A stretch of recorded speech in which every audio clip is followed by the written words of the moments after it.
성경 말씀 예레미야 18장 1절에서 12절까지 말씀 교독해 올리겠습니다. 여호와께로부터 예레미야에게 임한 말씀에 이르시되 일어나 토기장이 집으로 내려가라. 내가 거기서 내 말을 내게 들려주리라 하시기로 내가 토기장이의 집으로 내려가서 본즉 그가 농로로 일을 하는데 진흙으로 만든 그릇이 토기장의 손에서 터짐에 그가 그것으로 자기 의견에 좋은 대로 다른 그릇을 만들더라. 그때에 여호와의 말씀이 내게 임하니라. 이르시되 여호와의 말씀이니라. 이스라엘 족속아 이 토기장이가 하는 것 같이 내가 능히 너희에게 행하지 못하겠느냐. 이스라엘 족속아 진흙이 토기장의 손에 있음같이 너희가 내 손에 있느니라. 내가 어느 민족이나 국가를 뽑거나 부수거나 멸하려 할 때 만일 내가 말한 그 민족이 그의 악에서 돌이키면 내가 그에게 내리기로 생각했던 재앙에 대하여 뜻을 돌이키겠고 내가 어느 민족이나 국가를 건설하거나 심으려 할 때에 그들이 나 보기 악한 것을 행하여 내 목소리를 청종하지 아니하면 내가 그에게 유익하게 하리라고 한 복에 대하여 뜻을 돌이키리라. 그러므로 이제 너는 유다 사람들과 예루살렘 주민들에게 말하여 이르기를 여호와의 말씀에 보라 내가 너희에게 재앙을 내리며 계책을 세워 너희를 치려하노니 너희는 각각 악한 길에서 돌이키며 너희 길과 행위를 아름답게 하라 하셨다 하라.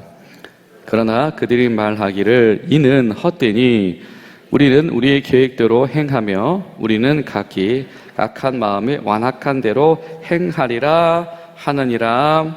아멘. 사랑하는 여러분, 우리 지나간 태풍 가운데에서도 저와 여러분의 삶의 자리를 우리 평안으로 지켜주신 하나님의 은혜가 또 이 시간 우리 모든 분들에게 함께 하시기를 간절히 소망합니다. 군대의 창끝으로 부름받아서 하나님을 경외하는 사람, 또 교회의 통로가 되는 사람, 그리고 이방인 세계의 세례의 통로가 되는 사람으로 부름받은 사람이 바로 고넬료라고 하는 인물입니다.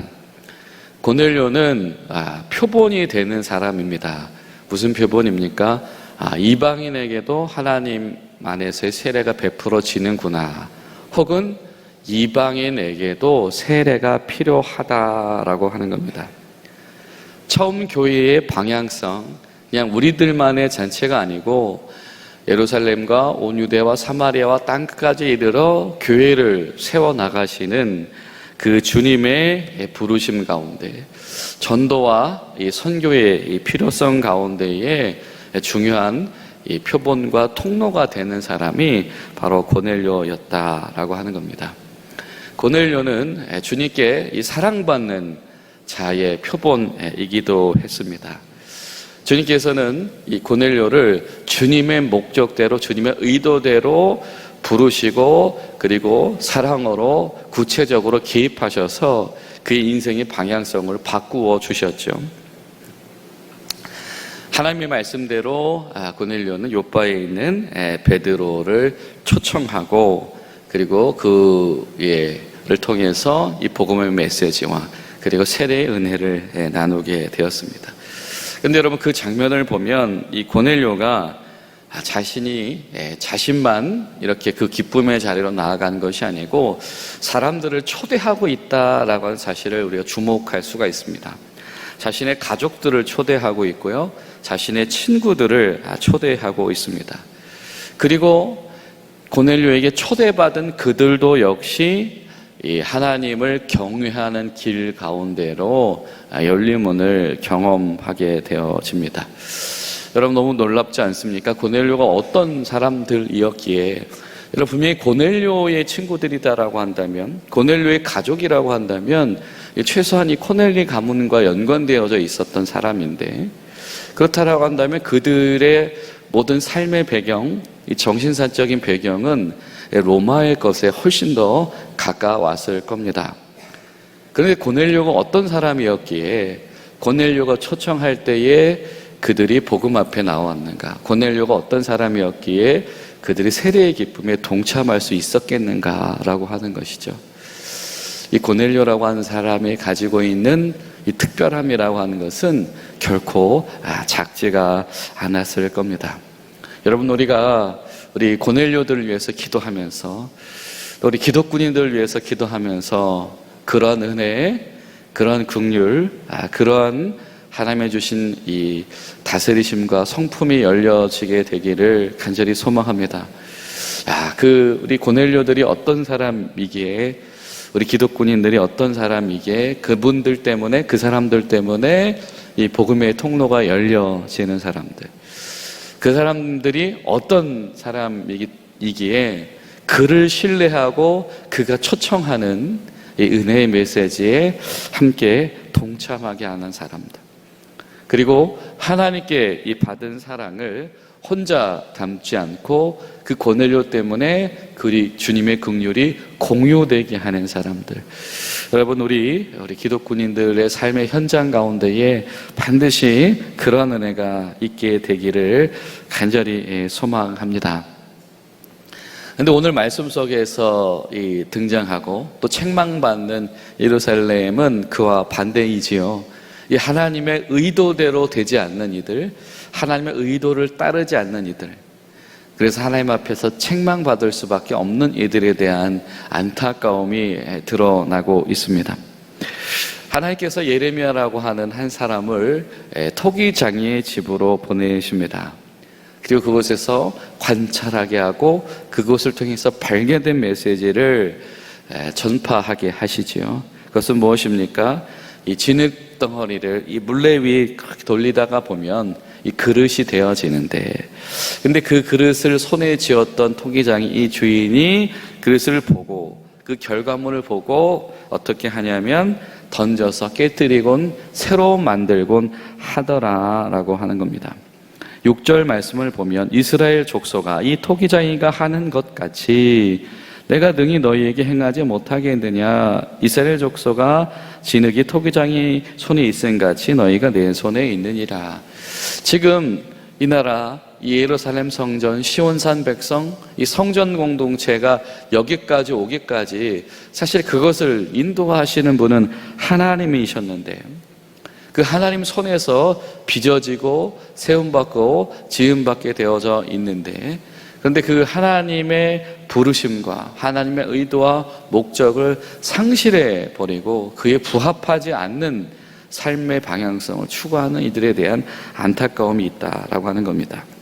여러분, 이 토기장이라고 하는 말은 이 하나님께서 사람을 먼지와 티끌로 지으셨다라고 하는, 이 지으시다라고 하는 말의 어원에서 나오게 된 말입니다. 하나님으로부터 시작되어진 것, 지으신 분으로부터 시작되게 하는 역사, 이것에 대한 방점이 오늘 말씀 가운데 찍혀 있는 거죠. 하나님은 토기장이시다. 그분이 시작하시는 분이시다. 그리고 시작하시는 분은 분명히 그분의 의도를 가지고 계시다라고 하는 겁니다. 때론 그분이 건설하시거나 세우시기도 하시고, 그런데 그분이 그것을 돌이키시기도 하시는데 그 이유가 있다라고 하는 것이죠. 물론 그 상황 자체는 이 하나님의 절대 주권에 관한 것이기 때문에 일일이 그것이 악하다 선하다를 말할 수 있는 것은 아니시지만, 분명한 것은 뭐냐면 하나님께서 그렇게 자신의 의지를 번복하시는 이유가 있다라고 하는 겁니다. 그 번복하시는 이유가 무엇입니까? 그건 하나님이 빚어낸 그릇, 주의 백성들 때문이다라고 하는 겁니다. 하나님은 하나님의 의지를 주의 백성들 때문에 꺾으시는 분이시다라고 하는 것. 주의 백성들이 하나님의 창조의 의도, 설립의 의도, 목적에 순행하지 못할 때에 그분은 다시 처음부터 돌아가시는 선택을 하시더라도 그분의 의지를 꺾으시는 분이시고, 그분은 버리기로 하셨다가도 하나님의 백성들이 돌이켜서 그분 앞에 돌아오게 되어진다라고 한다면 그분을 청종한다라고 한다면 멸하시려고 하던 그 뜻을 거두시는 하나님이시다라고 하는 겁니다. 11절에 그래서 이런 말씀이 반복되어지죠.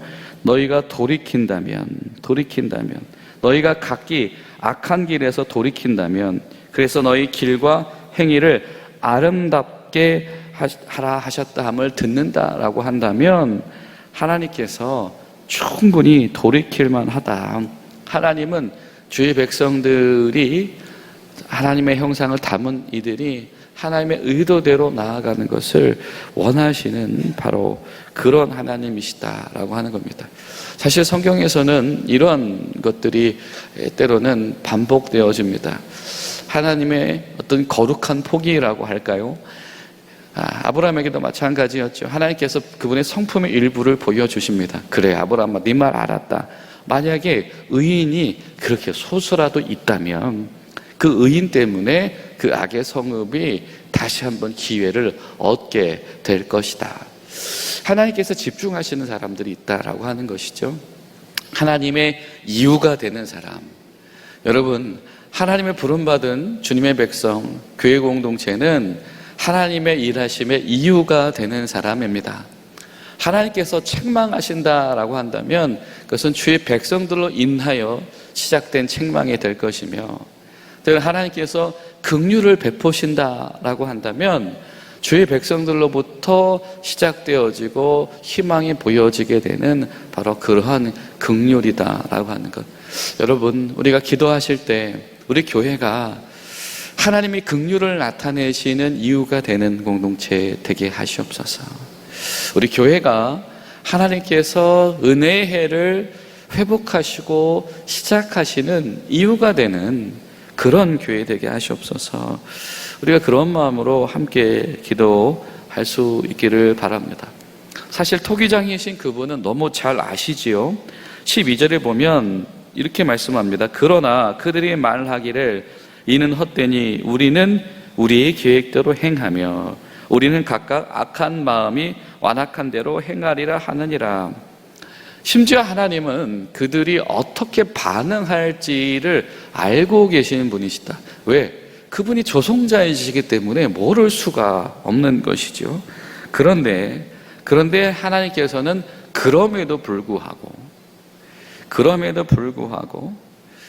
이 경청의 가능성이 보이지 않는 정말 희박한 이들에게, 우리 그렇지 않습니까? 때로는 이 양약이 되는 이 교훈은 쓰디쓴 말씀으로 다가오지요. 이 바른 말씀, 살리는 말씀은 우리에게 때로는 굉장히 거북하고 이 고통스러운 어떤 우리의 심장과 폐부를 찌르는 말씀으로 다가올 수도 있습니다. 그렇기 때문에 그 말을 외면하고, 이 말을 외면하는 이들은 이 허탄한 어떤 자기 신화에, 자기 신념에, 왜곡된 신념에 사로잡히게 됩니다. 굳이 그렇게 하지 않아도 될 것 같다. 그 정도까지 하지 않아도 될 것 같다.